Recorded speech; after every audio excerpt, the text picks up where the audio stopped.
Hello दोस्तों। कभी आपने सोचा है कि आपका दिमाग दिन भर में कितनी डायरेक्शंस में भागता है? एक पल आप इंस्टाग्राम स्क्रॉल कर रहे होते हैं और अगले ही मोमेंट किसी नोटिफिकेशन की बीप पर अटेंशन चला जाता है। फिर अचानक याद आता है कि कोई काम तो अधूरा रह गया है। हम सबका मन करता है कि कुछ बड़ा करें, कोई ड्रीम प्रोजेक्ट पूरा करें, कोई नई स्किल सीखें, करियर में ग्रो करें। लेकिन जब एक्शन लेने का टाइम आता है तो मन डिस्ट्रैक्ट हो जाता है। और सबसे दुख की बात यह है कि ये डिस्ट्रैक्शन अब हमारी हैबिट बन चुकी है। सोचिए, क्या आपने कभी ऐसा दिन बिताया है जब आपने पूरा दिन काम किया लेकिन रात को लगा कि कुछ खास अचीव नहीं हुआ? ऐसा महसूस हुआ कि आप बिजी तो बहुत थे लेकिन प्रोडक्टिव नहीं। यही है आज की सबसे बड़ी प्रॉब्लम, लैक ऑफ फोकस। हम एक ऐसे दौर में जी रहे हैं जहां आपकी अटेंशन ही सबसे कीमती करेंसी बन चुकी है। कंपनीज, एप्स, एड्स, सबका मकसद एक ही है, आपकी नजरें, आपका टाइम और सबसे बढ़कर आपकी एनर्जी कैप्चर करना। पर इस सब के बीच एक सवाल उठता है, क्या हम वो लॉस्ट फोकस दोबारा पा सकते हैं? क्या हम फिर से वही डीप वर्क कर सकते हैं जो हमें असली सक्सेस दिला सके? क्या आज के इस डिस्ट्रैक्शन फील्ड वर्ल्ड में भी कोई इंसान सिंगल माइंडेड फोकस हासिल कर सकता है? यही सवालों का जवाब देती है ये किताब, द आर्ट ऑफ फोकस। ये कोई बोरिंग थियोरी वाली बुक नहीं है। ये एक आई ओपनर है, एक ऐसा मेंटल टूल किट जो आपको सिखाता है कि किस तरह आप अपने दिमाग को ट्रेन कर सकते हैं ताकि वो उसी चीज पर टिका रहे जो आपके लिए वाकई इंपॉर्टेंट है। इमेजिन कीजिए एक ऐसी लाइफ जहां आप हर दिन क्लैरिटी के साथ उठते हैं, जहां आपकी टू डू लिस्ट सिर्फ डेकोरेशन नहीं होती बल्कि आप सच में उसे पूरा करते हैं, जहां आपका माइंड सोशल मीडिया की बेचैनी से आजाद हो चुका होता है और आपका हर एक्शन आपकी ग्रोथ की तरफ बढ़ता है। अब सोचिए, अगर ऐसा फोकस आप हासिल कर लें तो आपकी लाइफ कितनी बदल सकती है। यही किताब आपको ले जाती है उस जर्नी पर जहां आप मल्टीटास्किंग के इल्यूजन को तोड़ते हैं, अपने एनवायरनमेंट को रीडिजाइन करते हैं, डिजिटल नॉइज से लड़ते हैं और अपने अटेंशन को एक शार्प लेजर की तरह पॉइंट करते हैं, उसी चीज पर जो आपको आगे ले जाएगी। किताब की कई बातें आपको अनकंफर्टेबल जरूर लगेंगी, लेकिन वही बातें आपकी आंखें खोलेंगी, क्योंकि असली ट्रांसफॉर्मेशन कंफर्ट जोन से बाहर ही शुरू होता है। इस वीडियो में हम जानेंगे उस किताब की सबसे पावरफुल बातों को जो आपकी सोच, आपकी वर्किंग स्टाइल और आपकी पूरी लाइफ का डायरेक्शन बदल सकती है। तो अगर आप भी चाहते हैं कि आप उस नॉइज से बाहर निकलें और एक ऐसी क्लैरिटी के साथ जिए जहां डिस्ट्रैक्शंस आपकी पावर को चुराकर आपको कमजोर न कर सके, तो इस वीडियो को एंड तक जरूर देखिए। चलिए शुरू करते हैं द आर्ट ऑफ फोकस की वो जर्नी जो आपके हर दिन को और आपकी पूरी जिंदगी को रेजर शार्प बना सकती है। चैप्टर 1, मल्टीटास्किंग, एक मीठा झूठ। आपने कितनी बार खुद से कहा है, मैं मल्टीटास्क कर सकता हूं, साथ में फोन भी यूज कर लूंगा, काम भी कर लूंगा, थोड़ा यूट्यूब भी देख लूंगा और रिप्लाई भी दे दूंगा। लगता है हम टाइम सेव कर रहे हैं, सही? पर सच तो यह है कि हम अपना सबसे कीमती एसेट, अपनी अटेंशन को टुकड़ों में बांट रहे होते हैं। मल्टीटास्किंग को आज की दुनिया में एक सुपर पावर माना जाता है। लोग इसे अपनी स्ट्रेंथ बताते हैं और जॉब इंटरव्यूज में प्राउडली कहते हैं, I can handle multiple tasks at once. लेकिन न्यूरोसाइंस और साइकोलॉजी कुछ और ही कहती है। हमारा दिमाग एक टाइम पर सिर्फ एक काम पर पूरी अटेंशन दे सकता है। जब हम मल्टीटास्क करते हैं तो असल में हम मल्टीटास्किंग नहीं कर रहे होते, हम टास्क स्विचिंग कर रहे होते हैं। और हर बार जब हम एक टास्क से दूसरे टास्क पर स्विच करते हैं तो हमारा ब्रेन एक छोटी सी कीमत चुकाता है, जिसे कहते हैं अटेंशन रेड्यू। मतलब जब आप एक टास्क को छोड़कर दूसरे पर जाते हैं तो आपकी अटेंशन का एक हिस्सा पुराने टास्क में ही अटका रह जाता है। अब सोचिए, अगर आपने दिन भर में 30 बार टास्क स्विच किया तो आपने अपनी प्रोडक्टिविटी के कितने हिस्से खुद ही काट दिए। मल्टीटास्किंग आपको सिर्फ थका देती है, मेंटली भी और इमोशनली भी। आपका काम अधूरा लगता है, कंसंट्रेशन टूट जाती है और सबसे ज्यादा नुकसान होता है आपके कॉन्फिडेंस को। क्योंकि जब हम लगातार छोटी छोटी डिस्ट्रैक्शंस में फंसे रहते हैं तो हमारे अंदर एक गिल्ट पैदा होता है कि हमने कुछ खास अचीव नहीं किया, और ये गिल्ट धीरे धीरे सेल्फ डाउट बन जाता है। अब आपको एक शॉकिंग फैक्ट बताता हूँ। कई रिसर्च स्टडीज में पाया गया है कि जो लोग लगातार मल्टीटास्क करते हैं उनकी अटेंशन स्पैन कम होती जाती है। ये जल्दी डिस्ट्रैक्ट होने लगते हैं और धीरे धीरे उन्हें सिंगल टास्क भी बहुत बोझ लगने लगता है। और सबसे बड़ा मिथ ये है कि मल्टीटास्किंग कभी भी आपको टाइम नहीं बचाता। ये आपके रिजल्ट्स की क्वालिटी को गिराता है। आप ज़्यादा नहीं कर रहे होते, आप कम क्वालिटी में बहुत कुछ कर रहे होते हैं। अब सोचिए, अगर कोई सर्जन, कोई पायलट या कोई सोल्जर मल्टीटास्क करने लगे तो क्या आप उस पर भरोसा करेंगे? नहीं ना। तो फिर अपनी जिंदगी के सबसे इंपॉर्टेंट डिसीजंस और गोल्स को आप एक डिस्ट्रैक्टेड माइंड के हवाले कैसे कर सकते हैं? इसलिए ये चैप्टर हमें सिखाता है कि मल्टीटास्किंग को छोड़ना कोई कमजोरी नहीं है, ये एक चॉइस है। एक ऐसी चॉइस जो आपको डीप वर्क की तरफ ले जाती है, क्लैरिटी की तरफ, एक्सेलेंस की तरफ। किताब आपको इनवाइट करती है एक नई सोच अपनाने के लिए, न कि मैं हर चीज एक साथ कर सकता हूँ, बल्कि मैं हर चीज एक एक करके पूरी अटेंशन और क्वालिटी के साथ करूंगा। क्योंकि जब आप हर काम को पूरी प्रेजेंस के साथ करते हैं तभी असली फोकस, असली पावर और असली सेटिस्फैक्शन मिलती है। तो अगली बार जब आपका माइंड कहे चलो मल्टीटास्किंग कर लेते हैं, तो बस एक पॉज लीजिए और याद रखिए, आपको सब कुछ एक साथ करने की जरूरत नहीं है। आपको सिर्फ एक चीज को पूरा करना है। चैप्टर 2, फोकस के पीछे की साइंस। कभी आपने ये सोचा है कि जब हम किसी एक काम में पूरी तरह डूब जाते हैं तो टाइम कैसे उड़ जाता है? कभी कभी ऐसा लगता है जैसे घड़ी रुक गई हो या हम किसी दूसरी दुनिया में चले गए हो। यूज कहते हैं फ्लो स्टेट, और ये कोई मैजिक नहीं है, ये प्योर साइंस का काम है। हमारा दिमाग एक कॉम्प्लेक्स मशीन है और ये मशीन हमेशा सर्वाइवल मोड में काम करती है। हर मोमेंट ये डिसाइड कर रही होती है कि किस चीज़ पर ध्यान देना है और किस चीज़ को इग्नोर करना है। क्यों? क्योंकि दुनिया में हर सेकंड लाखों सिग्नल्स और डिस्ट्रैक्शंस मौजूद है और हमारा ब्रेन सब कुछ एक साथ हैंडल नहीं कर सकता। इसलिए हमारी अटेंशन एक लिमिटेड रिसोर्स है, बिल्कुल वैसे ही जैसे बैटरी। अगर आप यूज हर जगह इस्तेमाल करेंगे तो पावर जल्दी खत्म हो जाएगी। अब यहाँ एक इंपॉर्टेंट टर्म आती है, प्रीफ्रंटल कॉर्टेक्स। ये आपके ब्रेन का वो हिस्सा है जो प्लानिंग, डिसीजन मेकिंग और अटेंशन को कंट्रोल करता है। जब आप फोकस में होते हैं ये हिस्सा एक्टिव होता है और आपका दिमाग लेजर की तरह काम करता है। लेकिन जैसे ही कोई नोटिफिकेशन आती है या कोई थॉट आपको डिस्ट्रैक्ट करता है, ये सर्किट टूट जाता है, आप फिर से ग्राउंड जीरो पर आ जाते हैं। साइंटिफिक रिसर्च बताती है कि एक बार डिस्ट्रैक्टेड होने के बाद वापस उसी डीप फोकस में आने में 18 से 25 मिनट लग सकते हैं। अब सोचिए, अगर आप हर 10 से 15 मिनट में अपना फोन चेक कर रहे हैं तो क्या आप कभी डीप फोकस में जा ही पा रहे हैं? फोकस सिर्फ विल पावर से नहीं आता, वह आता है अंडरस्टैंडिंग से, कि कैसे आपका दिमाग काम करता है और कैसे आप उसे ट्रेन कर सकते हैं। अब बात करते हैं एक और फैसिनेटिंग कॉन्सेप्ट की, डोपामिन। हर बार जब आप कोई नया मैसेज पढ़ते हैं, कोई रील देखते हैं या कोई लाइक मिलता है, आपका दिमाग डोपामिन रिलीज करता है।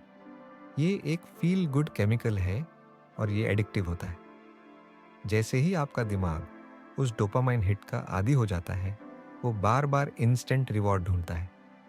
पर फोकस की दुनिया में रिवॉर्ड स्लो होते हैं। वहां आपको पेशेंट चाहिए, डिसिप्लिन चाहिए और साइलेंस के साथ कंफर्ट चाहिए। दिमाग को ट्रेन करना पड़ता है कि वह इंस्टेंट रिवॉर्ड से हटकर डिलेड ग्रेटिफिकेशन की तरफ मूव करे। इसलिए किताब कहती है कि फोकस सिर्फ एक स्किल नहीं है, ये एक ब्रेन ट्रेनिंग प्रोसेस है। आपको अपने दिमाग को दोबारा कैलिब्रेट करना होगा ताकि वह साइलेंस से डरना बंद करे और डिस्ट्रैक्शन को रिवॉर्ड समझना छोड़ दे। और यहाँ आता है रियलाइजेशन कि आज का इंसान डिस्ट्रैक्टेड इसलिए नहीं है क्योंकि उसके पास टाइम कम है, वो डिस्ट्रैक्टेड है क्योंकि उसका माइंड ओवर स्टिमुलेटेड है। तो सॉल्यूशन क्या है? आपको अपने दिमाग को पॉज देना होगा। हर दिन कुछ मोमेंट्स ऐसे बनाने होंगे जहां आप अपने ब्रेन को रिचार्ज कर सके। Meditation, breathing, walking without phone, ये सब छोटे छोटे हैबिट्स आपके ब्रेन फोकस सर्किट को रिपेयर करने लगते हैं। इस चैप्टर का सबसे पावरफुल मैसेज यही है, focus is not about doing more, it's about doing less but with full presence. जब आप अपने ब्रेन के अटेंशन सिस्टम को समझ जाते हैं, तब आप डिस्ट्रैक्शन को एक वीकनेस नहीं बल्कि एक पैटर्न की तरह देखना शुरू करते हैं, और पैटर्न्स को बदला जा सकता है। तो अगली बार जब आप कहें मेरा मन नहीं लग रहा, तो खुद से पूछिए, क्या यह मन की कमी है या ध्यान की साइंस को ना समझ पाने की? चैप्टर 3, सबसे जरूरी क्या है, आइडेंटिफाइंग योर प्रायोरिटीज। आज सुबह उठते ही आपने सबसे पहला काम क्या किया? व्हाट्सएप चेक किया, इंस्टाग्राम स्क्रॉल किया, या सीधे किसी टास्क में कूद गए? अब एक सवाल सोचिए, क्या वह काम वाकई जरूरी था या बस अर्जेंट लग रहा था? असल में हमारी जिंदगी की सबसे बड़ी कंफ्यूजन यही होती है। हम अर्जेंट और इंपॉर्टेंट के बीच का फर्क भूल चुके हैं। हम दिन भर कुछ ना कुछ करते रहते हैं, बिजी रहते हैं, लेकिन जब दिन खत्म होता है तो दिल के किसी कोने से एक आवाज आती है, आज भी वह नहीं किया जो सबसे जरूरी था। और यही इस चैप्टर की शुरुआत है। फोकस की शुरुआत होती है क्लैरिटी से। अगर आपको यह नहीं पता कि आपके लिए सबसे जरूरी क्या है, तो आप कभी भी फोकस्ड नहीं रह सकते। किताब एक पावरफुल सवाल पूछती है, अगर आप सब कुछ नहीं कर सकते तो वह एक चीज क्या है जिसे आप हर हाल में करना चाहेंगे? ये सवाल सिंपल लगता है, लेकिन जब आप इसे गहराई से सोचते हैं तो आपको पता चलता है कि आपकी डेली टू डू लिस्ट का आधा हिस्सा बस नॉइज है। हम दूसरों की प्रायोरिटीज को अपनी प्रायोरिटीज बना लेते हैं। ईमेल्स, मैसेजेस, छोटे छोटे काम, लोगों की एक्सपेक्टेशंस और हमारी खुद की ड्रीम्स और गोल्स वो डायरी में लिखे रह जाते हैं, कभी सही वक्त का इंतजार करते हुए। पर सच ये है कि सही वक्त कभी नहीं आता, आपको उसे बनाना पड़ता है। इसलिए किताब कहती है, अपने गोल्स को फिल्टर करो। हर उस काम को पहचानो जो आपको सिर्फ बिजी बना रहा है लेकिन आगे नहीं बढ़ा रहा। एक टेक्निक बताई जाती है, द प्रायोरिटी रूल ऑफ 3। हर दिन बस 3 काम डिसाइड करो, ऐसे काम जो अगर आपने पूरे कर लिए तो दिन सफल कहलाएगा। बाकी सब सेकेंडरी है, क्योंकि जब सब कुछ जरूरी बन जाता है तो असल में कुछ भी जरूरी नहीं बचता। इस चैप्टर में एक गहरा लेसन है कि जिंदगी को साफ साफ देखने के लिए आपको न कहना सीखना होगा।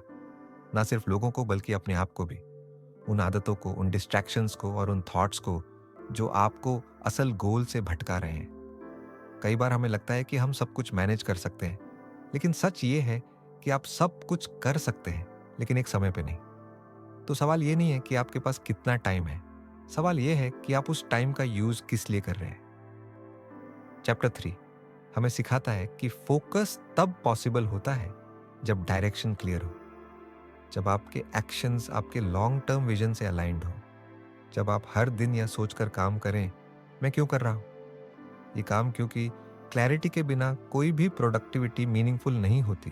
तो आज की शुरुआत यहीं से करें, अपने आप से एक सिंपल लेकिन पावरफुल सवाल पूछकर, आज अगर मैं सिर्फ एक काम कर सकूं तो वह क्या होगा?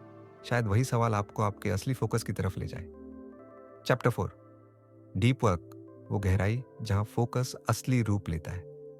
क्या आपको याद है वह पल जब आप किसी काम में इतने खो गए थे कि आपको वक्त का पता ही नहीं चला? न फोन की आवाज ने डिस्ट्रैक्ट किया, न सोशल मीडिया की लत, न कोई और ख्याल। बस आप थे और आपका काम था। उसे कहते हैं डीप वर्क। आज के दौर में जहां शैलो डिस्ट्रैक्शंस हर तरफ है, डीप वर्क एक सुपर पावर बन चुका है।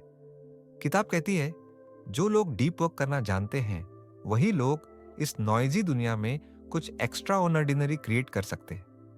लेकिन डीप वर्क है क्या? ये वह स्टेट है जहां आप पूरी तरह एक टास्क में इमर्स हो जाते हैं। आपका ब्रेन हाई परफॉर्मेंस मोड में चला जाता है, आपकी क्रिएटिविटी पीक पर होती है और आपकी प्रोडक्टिविटी का लेवल 10 गुना तक बढ़ जाता है। पर क्या ये इतना आसान है? बिल्कुल नहीं। डीप वर्क एक मसल की तरह होता है जिसे ट्रेन करना पड़ता है डिसिप्लिन के साथ, क्योंकि हमारा दिमाग अब शैलो कामों का आदी हो चुका है। Scrolling, switching, jumping from tab to tab. हमारा ब्रेन कॉन्स्टेंटली डोपामिन के छोटे छोटे डोसेस पर जीने लगा है। डीप वर्क उस कंफर्ट जोन को तोड़ता है। वो कहता है, अब डिस्ट्रैक्शन से भागो मत, उसे लड़ो। और जब आप सच में लड़ते हैं तो शुरुआत में बोर्डम महसूस होता है, अंदर बेचैनी होती है, फोन बार बार देखने का मन करता है। लेकिन जैसे जैसे आप टिकते जाते हैं, आपका माइंड एक नई क्लैरिटी में प्रवेश करता है। डीप वर्क का रियल मैजिक तब शुरू होता है जब आप एक टास्क को इतने फोकस से करते हैं कि आप अपनी लिमिट्स को क्रॉस कर देते हैं। आप वह रिजल्ट क्रिएट करते हैं जो दूसरों को मंथ्स लग सकते हैं और आप कुछ घंटों में कर जाते हैं। लेकिन इसके लिए चाहिए दो चीजें, एनवायरनमेंट और इंटेंशन। एनवायरनमेंट का मतलब है आप ऐसा स्पेस बनाएं जहां डिस्ट्रैक्शन जीरो हो, फोन साइलेंट, नोटिफिकेशंस बंद, क्लियर डेस्क और एक स्पेसिफिक टाइम जहां आप सिर्फ एक चीज पर काम करें। और इंटेंशन का मतलब है आप अपने दिमाग को बता रहे हैं कि अभी मैं इस एक काम को पूरी अवेयरनेस और एनर्जी के साथ करूंगा। No multitasking, no switching, no half hearted effort, बस प्योर इमर्जन। किताब ये भी बताती है कि डीप वर्क आपके कॉन्फिडेंस को नेक्स्ट लेवल तक ले जाता है, क्योंकि जब आप अपने अंदर की हाईएस्ट कैपेसिटी को एक्टिवेट करते हैं तो आप खुद को नए नजरिए से देखने लगते हैं। आप समझते हैं कि आप शैलो डिस्ट्रैक्शन से कहीं ज्यादा कैपेबल हैं। डीप वर्क आपके अंदर की नॉइज को शांत करता है और उस इनर जीनियस को बाहर लाता है जो हमेशा वहीं था, बस दबा हुआ। तो अब सवाल ये नहीं है कि आप कितना काम कर सकते हैं, सवाल ये है कि आप कितनी गहराई से वह काम कर सकते हैं। क्योंकि असली breakthroughs, ideas, innovation, growth सब वहीं होते हैं जहां सरफेस की आवाजें बंद हो जाती हैं और सिर्फ एक चीज बचती है, प्योर फोकस। तो अगली बार जब आप किसी काम को शुरू करें तो खुद से पूछिए, क्या मैं इसे गहराई से करने आया हूं या बस टाइम पास के लिए? क्योंकि शैलो वर्क आपकी लिस्ट भरेगा, लेकिन डीप वर्क आपकी जिंदगी बदलेगा। Chapter 5, digital detox. जब साइलेंस ही असली सिग्नल बन जाए। एक पल के लिए सोचिए, अगर आपके हाथ में फोन ना हो, कोई नोटिफिकेशन ना बजे, कोई मैसेज, कोई डीएम, कोई रील ना दिखे, तो क्या आप शांत रह पाएंगे या फिर बेचैनी सी होगी? ऐसा लगेगा जैसे कुछ छूट रहा है। Welcome to the addiction and no one wants to admit. Digital overload. आज हमारी मॉर्निंग्स एक स्क्रीन से शुरू होती है और रात भी उसी स्क्रीन के साथ खत्म होती है। हमारा माइंड हर सेकंड किसी नई इंफॉर्मेशन, किसी नए ट्रिगर के पीछे भाग रहा है। और सबसे खतरनाक बात यह है कि हमें लगने लगा है कि ये नॉर्मल है, पर सच ये है, ये नॉर्मल नहीं है, ये माइंड्स स्लो पॉइजनिंग है। किताब के इस चैप्टर में हमें एक रियलिटी मिरर दिखाया गया है कि कैसे हमारी डिजिटल लाइफ हमारी रियल लाइफ को खा रही है। हम एक टाइम पर दो जिंदगियां जी रहे हैं, एक ऑनलाइन और एक कहीं गुम भीतर, जिसे हम खुद भी महसूस नहीं कर पा रहे। डिजिटल डिटॉक्स का मतलब सिर्फ फोन बंद करना नहीं है, ये एक रिसेट है, अपने दिमाग को फिर से कैलिब्रेट करने का तरीका, ताकि हम साइलेंस से डरना बंद करें। क्योंकि आज साइलेंस अनकंफर्टेबल लगता है। अगर 5 मिनट कुछ ना करें तो फोन हाथ में आ ही जाता है, जैसे कि दिमाग खुद को डिस्ट्रैक्ट करना चाहता है हर कीमत पर किताब कहती है, silence isn't empty, it's full of answers. जब आप डिटॉक्स करते हैं तो शुरुआत में विड्रॉल सिम्पटम्स आते हैं, FOMO, fear of missing out, boredom और एनजी, एग्जाइटी।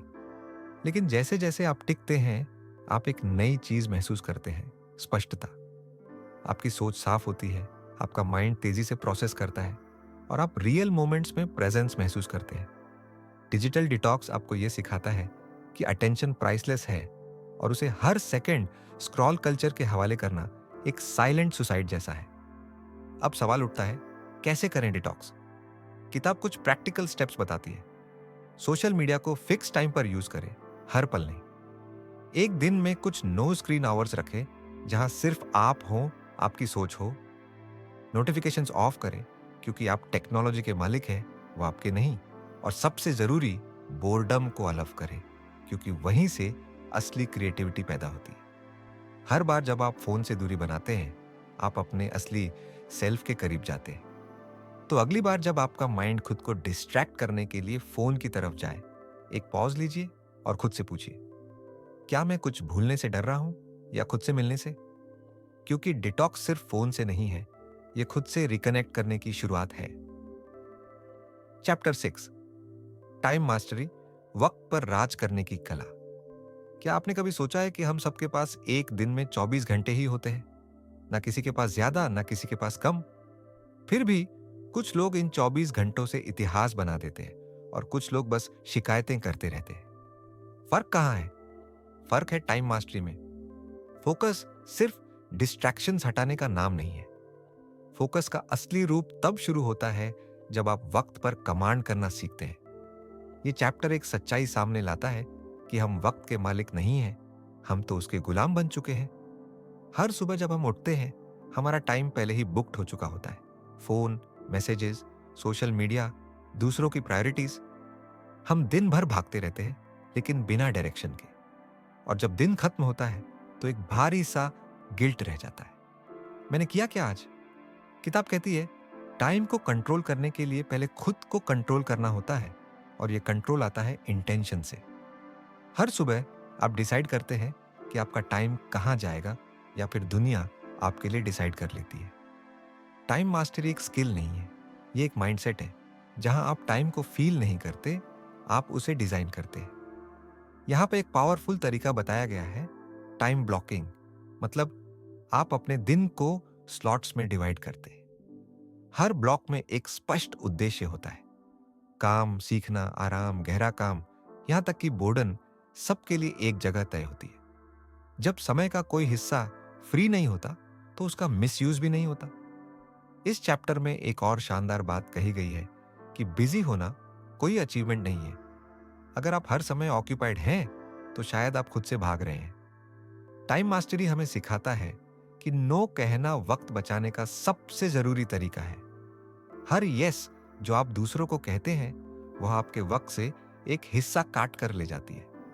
हर मिनट की कीमत समझिए, क्योंकि टाइम कभी वापस नहीं आता, और कोई भी रिग्रेट गुजरे वक्त को वापस नहीं ला सकता। इसलिए किताब एक सवाल पूछती है, आप अपने टाइम को कैसे देखना चाहते हैं? एक करेंसी की तरह या एक केओस की तरह? तब आती है जब आप अपने दिन को इतनी क्लैरिटी से डिजाइन करते हैं कि डिस्ट्रैक्शंस को जगह ही नहीं मिलती। एक और सीक्रेट स्ट्रैटेजी दी गई है, एनर्जी मैचिंग। हर इंसान का एनर्जी साइकिल अलग होता है। कुछ लोग सुबह शार्प होते हैं, कुछ दोपहर में। टाइम मास्टरी का मतलब सिर्फ क्लॉक को कंट्रोल करना नहीं है, अपने एनर्जी साइकिल को पहचान कर उसे वाइजली यूज करना भी है। तो अगली बार जब आप कहें मेरे पास टाइम नहीं है, तो पॉज कीजिए और पूछिए, क्या मेरे पास टाइम नहीं है, या मैंने खुद को प्रायोरिटी नहीं बनाया? क्योंकि टाइम सबके पास बराबर है, मगर जो लोग उसे अपनी टर्म्स पर यूज करते हैं, वही लोग इस दुनिया में कुछ अलग कर जाते हैं। Chapter 6, the inner game of focus. Real fight आपके दिमाग के अंदर है।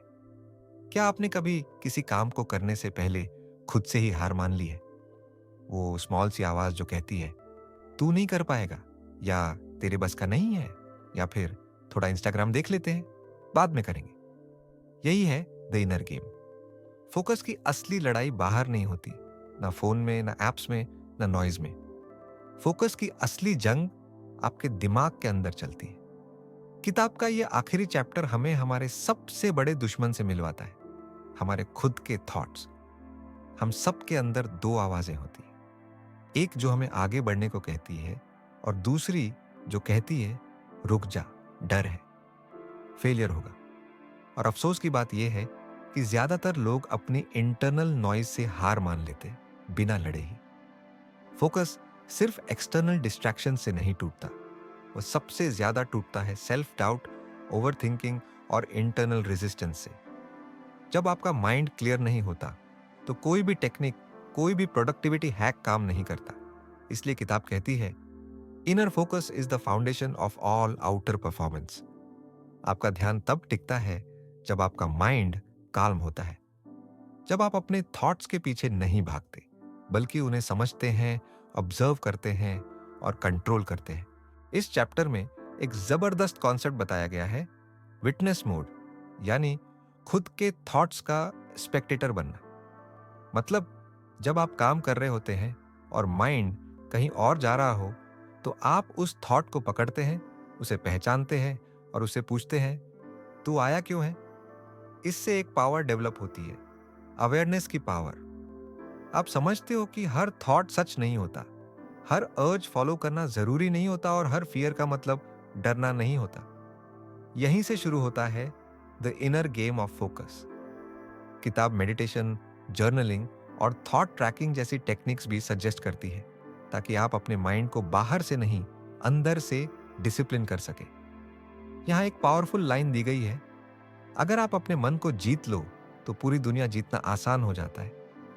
आपके अंदर क्लैरिटी आनी शुरू होती है, सेल्फ कंट्रोल बढ़ता है और फोकस कोई स्ट्रगल नहीं रह जाता, वह आपकी आइडेंटिटी बन जाता है। तो अगली बार जब आप किसी डिस्ट्रैक्शन से लड़ रहे हो, पहले ये देखिए कि वह डिस्ट्रैक्शन बाहर से आया है या आपके ही माइंड ने पैदा किया है। क्योंकि असली फोकस तब पैदा होता है जब आप बाहर की नॉइज को म्यूट करते हुए अपने अंदर की आवाज से शांति बना पाते हैं। और वही लोग जो इनर गेम जीत लेते हैं, वह दुनिया में ऐसा कुछ कर जाते हैं जो बाकी लोग सिर्फ इमेजिन कर पाते हैं। तो अब जब आपने द आर्ट ऑफ फोकस की ये पूरी जर्नी सुनी, आपने डिस्ट्रैक्शन के शोर के पीछे छिपे सन्नाटे को महसूस किया, आपने clarity, deep work, digital detox और टाइम स्ट्रेचिंग के दरवाजे खोले।